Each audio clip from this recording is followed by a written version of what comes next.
Hey everyone, and welcome back. For this deep dive, we're going to be doing something a little bit different. Oh, We're going to be talking about time management. okay. But the interesting thing is that we're going to be doing it from the perspective of someone who wrote over a century ago. Wow, over a century ago. Yeah, we found this really interesting book on freeebooks.com Okay. called How to Live on 24 Hours a Day. And it's by Arnold Bennett. Have you ever heard of it?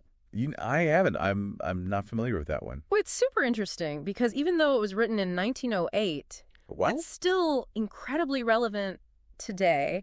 And what I thought was so interesting. So he doesn't just give you like tips and tricks for time management, Okay. like make a to-do list or, what all the usual stuff is. He really digs deeper. Into how we actually perceive and value time. I like that. Yeah. That's good too. It's not just about managing time. It's about Yeah. how do we relate to time in the first place? Absolutely. And that's what's so striking about Bennett. He really challenges us to think differently about time as this precious resource. Yeah. Almost like it's even more valuable than money. Oh, that's an interesting thought.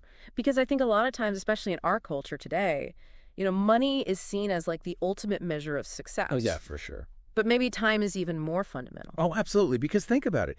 Everybody gets the same 24 hours. Right. Regardless of your wealth or your status. It's like the great equalizer. Yeah. So it's not about how much money you make, but how you choose to spend those 24 hours. Precisely. And this leads to Bennett's really fascinating distinction between existing and living. Ooh. Okay, tell me more about that. Yeah. So he says that, just going through the motions, just letting the hours slip away without intention. Yeah. That's merely existing. Truly living, though, is about actively engaging with each hour. And making conscious choices about how we spend our time. So it's not just quantity, it's quality, right? Like, I could be super busy all day long, Right. But if I'm not really present and engaged in what I'm doing, Right. I'm just existing. Exactly. And to kind of illustrate this point, Bennett uses this really powerful analogy in the book. Okay, that's me. He compares life to this vast estate Okay. and our time to the income that estate generates. Okay, I'm listening. And he says that most people are content to kind of live off the meager interest, that their time generates, they're just barely scraping by. Yeah. But truly successful individuals, those who truly live, they invest their time wisely. Okay. They cultivate their estate. And they reap far greater rewards as a result. Wow. That's such a vivid image. Like, we're not just passively receiving time. Right. We have the power to invest it and grow its value. Absolutely. And that's where Bennett's emphasis on planning and intentionality comes in. Okay. He argues that we should not just plan our work, but we should also plan our leisure time. Wait a minute. Planned leisure. Isn't that an oxymoron?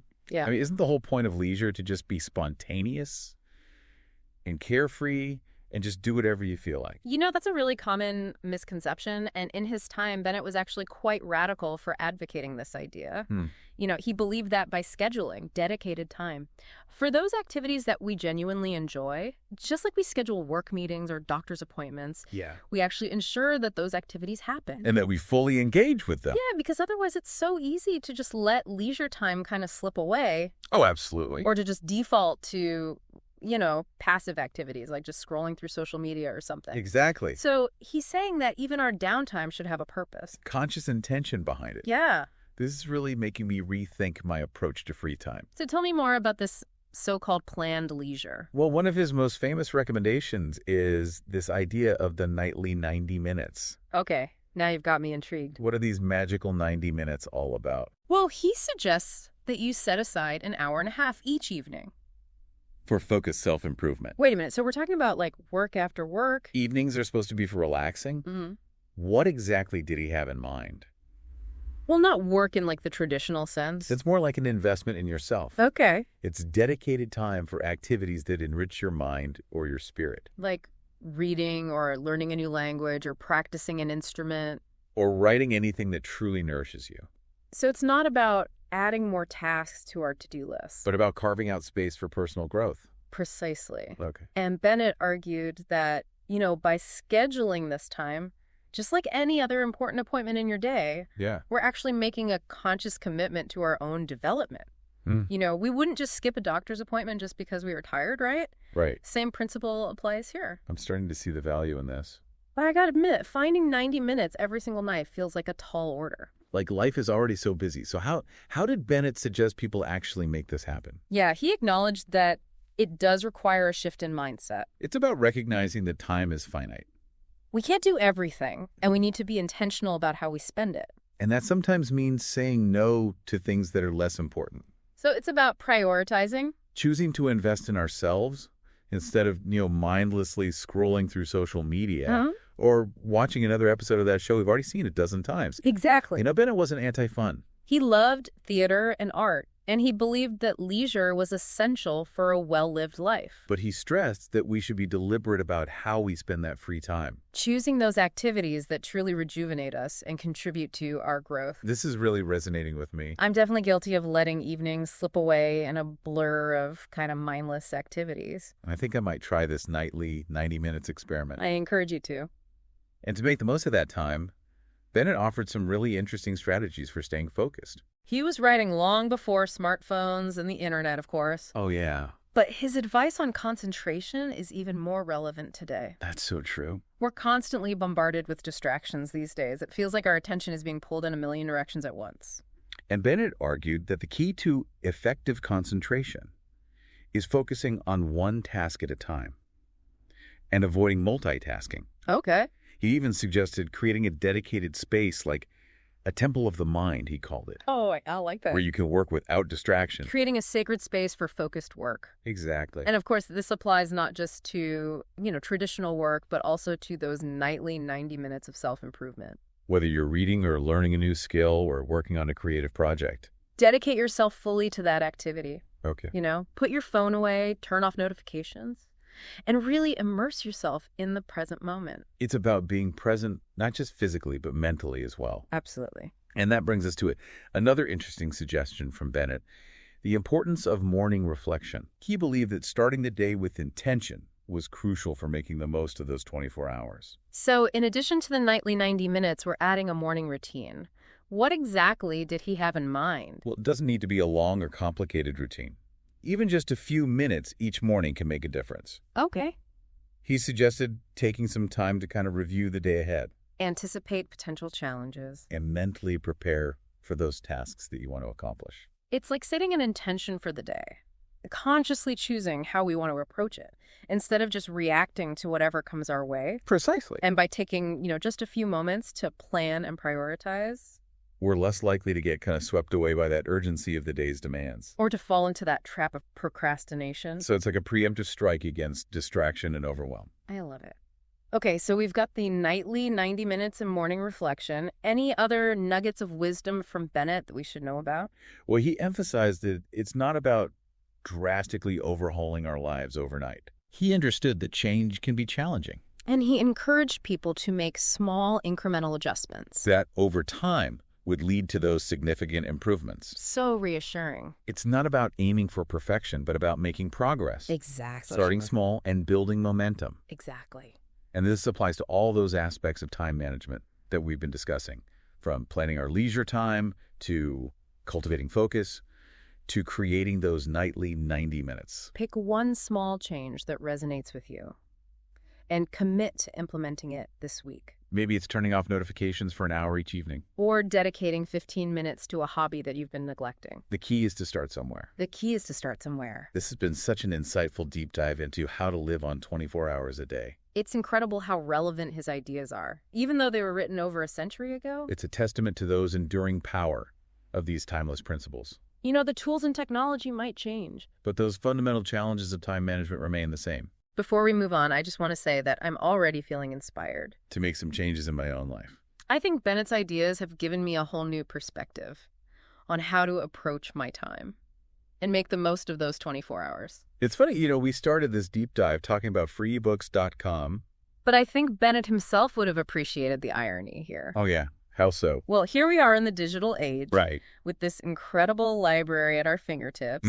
Thanks to sites like freebooks.com. Yeah. And yet, one of his biggest points is about focusing. About shutting out distractions to truly engage with what we're doing. Whether it's reading or anything else. That is interesting. Yeah, it's a fascinating paradox. It really is. We have more access to information and entertainment than ever before. But it's also easier than ever to get lost in the noise. Exactly.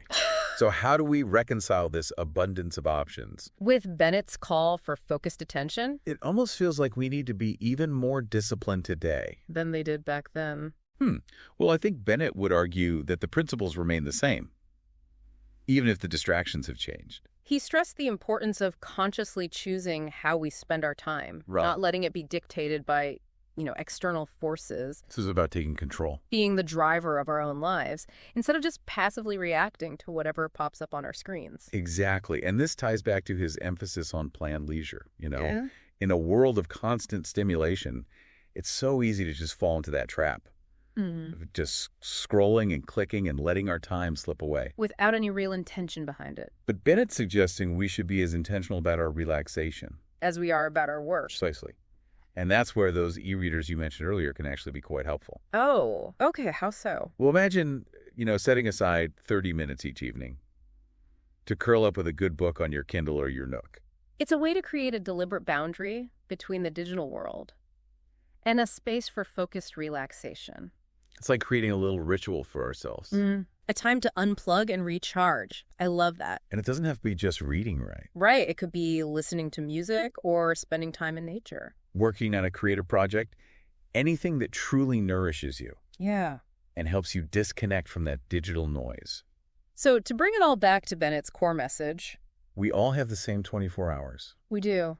and it's up to us to choose how we want to live them, It's about recognizing that time is our most valuable asset even more so than money. and that we have the power to invest it wisely It's about making conscious choices, being present in each moment. and creating a life that's both productive and fulfilling. Absolutely. And it's about remembering that small changes, implemented consistently over time, can lead to some really remarkable transformations. So as we wrap up this deep dive, we want to leave you with a challenge. Okay. What's one small change you can make this week, inspired by Bennett's ideas to live more fully in your 24 hours? Maybe it's dedicating 30 minutes each evening to an activity that you truly enjoy. Scheduling it in your calendar just like a work meeting, Or maybe it's taking 5 minutes each morning to reflect. and set an intention for the day ahead. Whatever it is, make it a conscious choice. A deliberate step towards creating a life that aligns with your values and your priorities. And remember, freeebooks.com is a fantastic resource for exploring new ideas. And continuing your journey of personal growth, there's a whole world of knowledge out there waiting to be discovered, all for free. So go out there, make the most of your time, and until next time, keep driving deep. Today is your lucky day. Today is the day that our $3 website works for you, paying you directly to your PayPal daily. Imagine $3 ongoing continuous payments to your PayPal account. Imagine falling asleep and waking up to $300 in your PayPal account. How would this make you feel? How could this help you? What bills could you pay? What kind of fun could you have? What does that retirement look like now? All for a one-time payment of $3. This website is DFY done for you, fully built and completely hosted, and never stops collecting payments for you. You have spent $3 on coffee on a regular, but that coffee won't help you create multiple streams of income. Click the link below.